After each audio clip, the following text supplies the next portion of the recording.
வெறித்தனம் வேற லெவலு. நம்ம சாம்பியன்ஸ் ட்ரோஃபி கப்பு வாங்கின கையோட நம்ம ஜட்டு இப்ப சென்னையில வந்து இறங்கிட்டாருங்க. அதுக்கு சிஎஸ்கே டீம் சார்பா வந்து அவருக்கு பிரம்மாண்டமாவும் வேற லெவல்ல பில்டப்பாவும் வந்து வீடியோ ஒன்று மேக் பண்ணி விட்டுருக்காங்க. எப்படி அப்படிங்கறத பார்க்கலாம். அதாவது என்ன அப்படின்னா சிஎஸ்கேயோட தளபதி ஜடேஜா அவர்கள் வந்து 2023 சிஎஸ்கேக்கு எப்படி கடைசி நேரத்தில் வந்து அந்த கப்பை வாங்கி கொடுத்தாரோ அதே மாதிரி வந்து இப்ப சாம்பியன்ஸ் ட்ரோஃபி ஃபைனல்ல இந்தியா வின் பண்றதுக்கு 4 அடிச்சு மிகப்பெரிய வெற்றியை கொண்டாடினாங்க. அது பார்க்க அப்படியே 2023 சிஎஸ்கேக்கு லாஸ்ட் நேரத்தில் அடிச்ச 4 டிட்டோ மாதிரியே இருந்தது. அதை பார்க்க நம்மளுக்கே சந்தோஷமா இருந்தது. அதுவும் நம்ம தளபதி கையால அந்த வின்னிங் ஸ்டார்ட் அடிக்கும் போது உண்மையிலேயே நம்மளுக்கு கூஸ் பம்ப்ஸா இருந்தது. அதே மாதிரி வந்து கத்திட்டு போனாரு. இப்ப துபாயில அந்த வின்னிங் மொமெண்ட் முடிச்சுக்கிட்டு அப்படியே நேர சென்னை வந்து இறங்கி இருக்காரு.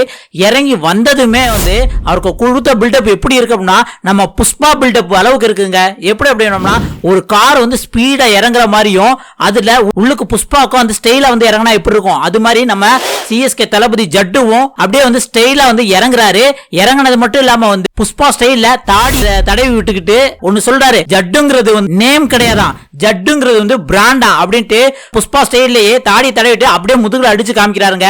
அப்படியே வந்து ஜட்டு 8 அதாவது ஜடேஜா ஜெர்சி பின்னாடி அந்த 8 போட்டிருப்பாங்களே அதை அப்படியே காமிக்கிறாங்க. இதை பார்க்க நம்மளுக்கே வேற லெவல்ல கூஸ் பம்ப்ஸ் ஆயிருச்சு. அது மட்டும் இல்லாம சிஎஸ்கே ஃபீவர் வந்துருச்சு விசில் போடு அப்படின்னு சொல்ற அளவுக்கு நம்மளுக்கு இருக்கு. உண்மையிலே இதை பார்க்க செம ஹாப்பியா இருக்கு. இதை பத்தி நீங்க என்ன நினைக்கிறீங்க அப்படிங்கறத மறக்காம கமெண்ட்ல சொல்லுங்க. நீங்களும் ஒரு சிஎஸ்கே ஃபேனா இருந்தா மறக்காம லைக் பண்ணிட்டு இந்த சேனலை சப்ஸ்கிரைப் பண்ண மறந்துடாதீங்க. அடுத்த ஒரு வீடியோல சந்திக்கலாம். நன்றி, வணக்கம் நண்பர்களே.